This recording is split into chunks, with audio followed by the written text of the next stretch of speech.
जय श्री कृष्ण। राधे राधे। माघ महास्तम का 8वां अध्याय। यमदूत का विकुंडल से अहिंसा तप और दान का वर्णन। यमदूत बोला, हे सौम्य, तुमने अच्छा प्रश्न पूछा। तुम इस समय पाप रहित हो।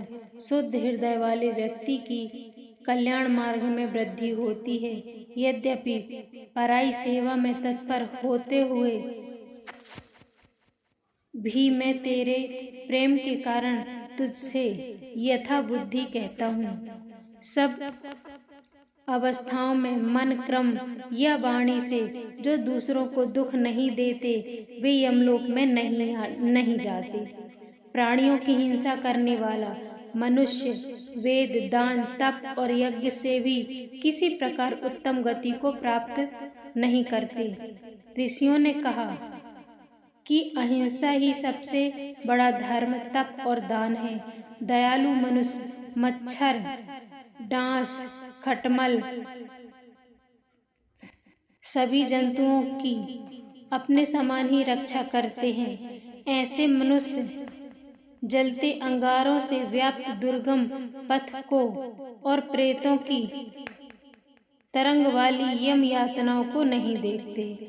जो मनुष्य अपने भोजन के हेतु जल अथवा जल थल में जीवों को मारते हैं वे कालसूत्र नामक नरक में दुर्गति पाते हैं और अपने ही मांस का भोजन करते हैं।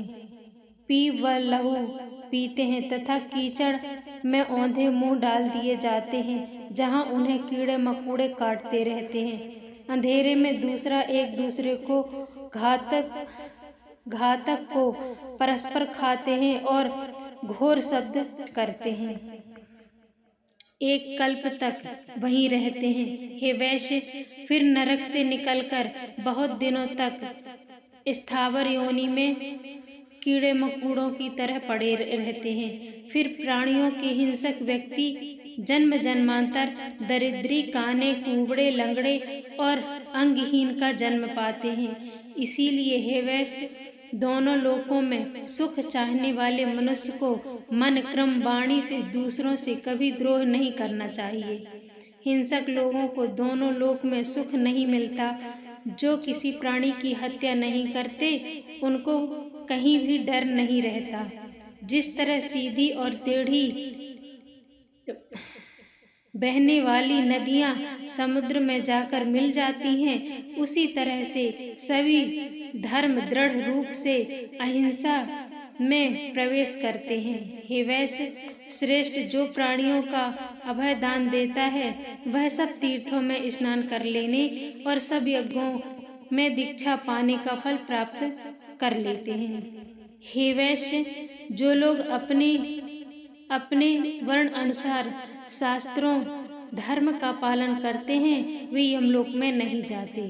ब्रह्मचारी, गृहस्थ, वानप्रस्थ और सन्यासी सभी अपने अपने धर्म में विलीन होकर स्वर्ग में निवास करते हैं। जो इष्टतापूर्व जलाशय आदि बनवाते हैं, नित्य पंचयज्ञ करते हैं तथा सदैव दया करते हैं वे यमलोक में नहीं जाते। जो ब्रह्मचारी हैं, वेद पाठी हैं और नित्य अग्निहोत्र करते हैं वे स्वर्गगामी होते हैं। दीन वचन नहीं बोलने वाले सूरवीर जो संग्राम में लड़ाई में मरते हैं वे सूरलोक होकर स्वर्ग में जाते हैं।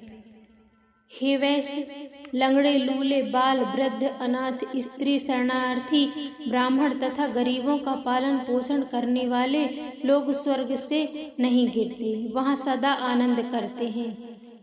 कीचड़ में फंसी गाय को तथा ऋषि ब्राह्मण का कल्याण करने वाले, गाय को चारा देने वाले, गाय की सेवा करने वाले और गाय की पीठ पर न चढ़ने वाले स्वर्गगामी होते हैं। जहाँ गाय जल पीती हो वहाँ जल की हौदी बनवाने वाले तथा बावली, कुआं, तालाब, प्याऊ आदि बनवाने वाले जिसमें जलचर, थलचर और सभी प्राणी इच्छा पूर्वक जल पीते हैं,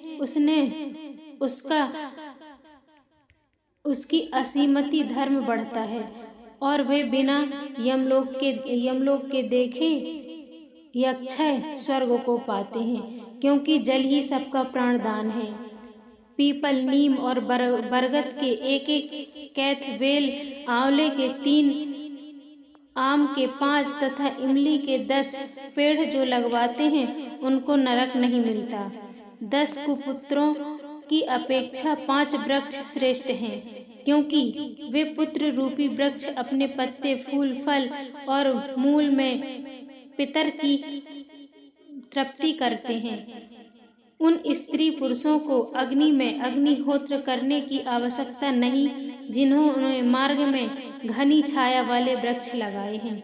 जो स्त्री पुरुष छायादार पेड़ लगवाते हैं वे दानी तथा सदैव आनंद करने वाले होते हैं। अच्छी छाया वाले फल तथा फूलों से पूर्ण मार्ग में लगाए हुए पेड़ों को जो मूर्ख काटते हैं वे बहुत समय के लिए नरक में जाते हैं। हे वैश्य, जहाँ तुलसी का वन रहता है वह घर तीर्थ के समान है, वहाँ यमदूत निवास नहीं करते। तुलसी के बोने वाले तथा उनके पितृधन उसकी सुगंध से देवलोक में उतरने 1000 वर्ष तक रहते हैं।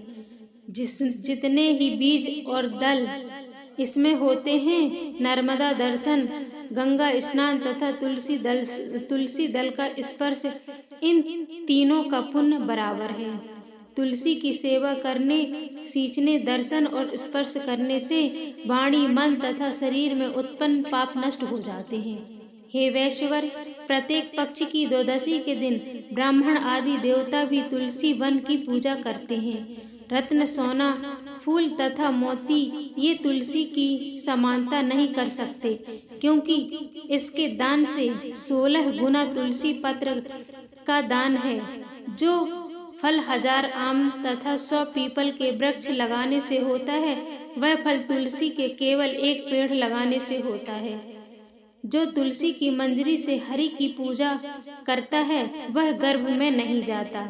हे वैश्य, जो मनुष्य स्वयं प्रकट हुए शिवलिंग की या स्फटिक के रत्न के शिवलिंग की, पार्थिव के लिंग की, कहीं तीर्थ में, पर्वत पर या वन में स्थापित की हुई शिवलिंग की पूजा करते हैं, और जो सदैव ओम नमः शिवाय मंत्र का जाप करते हैं अथवा प्रसंग से, सठत से, अभिमान या लोभ से महादेव जी की सेवा करते हैं, यमराज का दर्शन नहीं करते।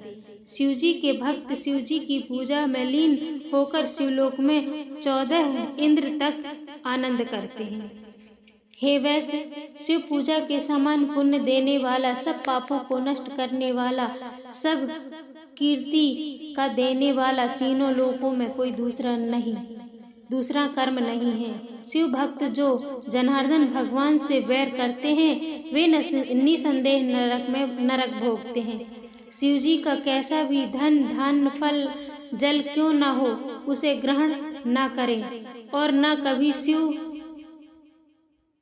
कभी शिव निर्माल्य का उल्लंघन करें। उसे किसी गड्ढे व कुएं आदि में डाल देना चाहिए। जो मनुष्य लोभ या मोहवश होकर मक्खी के पैर के समान भी शिव द्रव्य लेता है वह कल्प नरक में पड़ता है।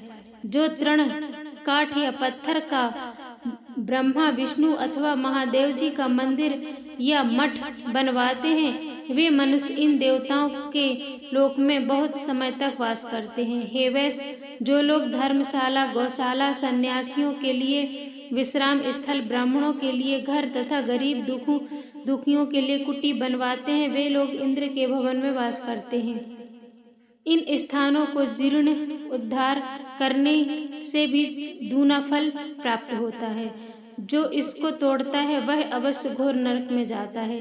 जो मनुष्य लोभवश देवता, ब्राह्मण तथा सन्यासी के घर, मठ पर अधिकार कर लेता है उसे सब धर्मों से बहिष्कार कर देना चाहिए। जो मठ के पात्र, पुष्प, फल, अन्न आदि द्रव्य का भक्षण करता है उसके पुत्र, कुल और बंधु बांधव 21 नरक भोगते हैं। सूर्य, चंडिका, विष्णु, गणेश आदि देवता का द्रव्य भक्षण न करें। मठाधीशों के अन्न का भोजन आदि भी नहीं करना चाहिए। यदि भोजन करता है तो चंद्रायण व्रत करें। मठाधिकारी को स्पर्श करने का वस्त्र सहित जल में गोता लगवावें। ब्राह्मण विष्णु तथा शिव जी की पूजा के लिए जो बगीचा आदि लगवाते हैं वे देवलोक में वास करते हैं। जो मनुष्य सदैव पिता माता देवता और अतिथियों की सेवा करते हैं वे प्रजापति के उत्तम लोक को जाते हैं।